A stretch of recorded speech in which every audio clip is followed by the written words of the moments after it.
Hydration. چلیے اس سفر میں گہرائی سے اترتے ہیں اور سمجھتے ہیں کہ پانی کا ہر ایک قطرہ سچ میں کیوں اتنی اہمیت رکھتا ہے۔ تو سب سے پہلا اور سب سے بنیادی سوال، آخر پریگننسی میں پانی اتنا ضروری ہے ہی کیوں؟ دیکھیں، یہ صرف پیاس بجھانے کے بعد بالکل نہیں ہے، اس کے پیچھے بہت کچھ ہے۔ اس پہلے حصے میں ہم اس کیوں کا جواب تلاش کریں گے کہ پانی ماں اور بچے دونوں کے لیے اتنا اہم، اتنا لازمی کیوں ہے۔ تو دیکھیں، پانی جسم میں کئی اہم کام کر رہا ہوتا ہے۔ سب سے پہلے یہ ایمنیوٹک فلوئڈ بناتا ہے، وہ حفاظتی غلاف جو بچے کو محفوظ رکھتا ہے۔ پھر یہ بچے تک ساری ضروری غذائیت پہنچانے کا ذریعہ ہے۔ ساتھ ہی یہ جسم سے فضول مواد کو باہر نکالتا ہے، باڈی ٹیمپریچر کو ٹھیک رکھتا ہے اور قبض جیسی پریشانی سے بھی بچاتا ہے۔ تو اس ساری بات کا خلاصہ بہت سمپل ہے۔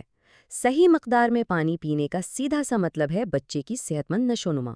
بس اتنی سی بات ہے۔ ٹھیک ہے، تو اب جب یہ سمجھ آ گیا کہ پانی ضروری کیوں ہے، اگلا سوال فوراً ذہن میں آتا ہے، آخر کتنا پانی پینا چاہیے؟ آئیے اس پر بات کرتے ہیں۔ عام طور پر جو ہدایت دی جاتی ہے وہ ہے روزانہ 8 سے 12 گلاس پانی۔ یہ وہ مقدار ہے جو جسم کو ٹھیک سے ہائیڈریٹڈ رکھنے کے لیے ضروری سمجھی جاتی ہے۔ اور اگر آپ گلاس کے حساب سے نہیں سوچنا چاہتے تو اسے لیٹرز میں دیکھ لیں۔ 8 سے 12 گلاس کا مطلب ہے تقریباً 2.5 سے 3 لیٹر۔ یہ ایک واضح ہدف ہے جو آپ اپنے لیے سیٹ کر سکتے ہیں۔ لیکن ایک چیز ہمیشہ یاد رکھیں، یہ 8 سے 12 گلاس کا رول پتھر پر لکیر نہیں ہے۔ کچھ حالات میں جسم کو اور زیادہ پانی کی ضرورت ہوتی ہے، جیسے اگر موسم بہت گرم ہے، مارننگ سکنس ہو رہی ہے یا پھر کوئی جسمانی محنت والا کام کیا جا رہا ہے۔ ویسے ہائیڈریشن لیول چیک کرنے کا ایک بہت ہی آسان سا گھریلو طریقہ ہے۔ اگر پیشاب کا رنگ ہلکا پیلا ہے تو اس کا مطلب ہے کہ سب ٹھیک چل رہا ہے اور جسم میں پانی کی کمی نہیں ہے۔ چلیے اب اس چیز پر بات کرتے ہیں جسے کبھی بھی ہلکے میں نہیں لینا چاہیے، ڈی ہائیڈریشن، یعنی جسم میں پانی کی کمی۔ یہ سمجھ لیں ایک خطرے کی گھنٹی ہے۔ جسم نہ پانی کی کمی ہونے پر اشارے دیتا ہے۔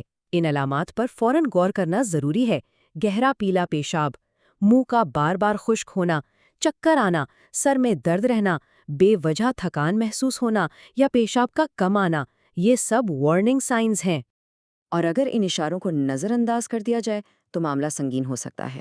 ڈی ہائیڈریشن سے ایمنیوٹک فلوئڈ کم ہو سکتا ہے، جس سے بچے کی نشوونما رک سکتی ہے، وقت سے پہلے ڈیلیوری کا خطرہ بڑھ جاتا ہے، یورینری ٹریکٹ انفیکشنز یعنی UTIs کا رسک بڑھ جاتا ہے، قبض اور بواسیر جیسی تکلیفیں شروع ہو سکتی ہیں، اور خون کا والیوم کم ہونے کی وجہ سے بچے تک آکسیجن اور غذائیت ٹھیک سے نہیں پہنچ پاتی۔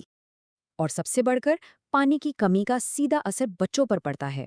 اس سے بچے کی گروتھ سست ہو سکتی ہے، پیدائش کے وقت اس کا وزن کم ہو سکتا ہے اور دوسری پیچیدگیوں کا امکان بھی بہت بڑھ جاتا ہے۔ اچھا، یہ سب سن کر پریشان ہونے کی ضرورت نہیں ہے، کیونکہ اس سے بچنا بالکل ممکن ہے۔ تو آئیے اس آخری حصے میں کچھ آسان سے ٹپس دیکھتے ہیں جو ہائیڈریٹڈ رہنے میں آپ کی مدد کریں گے۔ ہائیڈریٹڈ رہنا دراصل کچھ چھوٹی چھوٹی عادتوں کا مجموعہ ہے، جیسے ہمیشہ اپنے پاس پانی کی ایک بوتل رکھیں، دن بھر تھوڑا تھوڑا پانی پیتے رہیں، ایک دم سے بہت سارا پینے کی ضرورت نہیں۔ سادہ پانی اچھا نہیں لگتا، کوئی بات نہیں، اس میں لیمو یا کوئی پھل ڈال لیں ذائقے کے لیے۔ ایسی چیزیں کھائیں جن میں پانی زیادہ ہو، جیسے تربوز اور کھیرا۔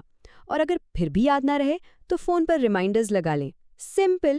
تو اس پوری گفتگو کا نچوڑ بس یہ ہے، پریگننسی میں پانی پینا کوئی آپشن یا لگژری نہیں ہے، یہ ایک بنیادی ضرورت ہے، کیونکہ آنے والے بچے کی صحت اسی پر منحصر ہے۔ یہ وہ اہم بات ہے جسے ہمیشہ ذہن میں رکھنا چاہیے۔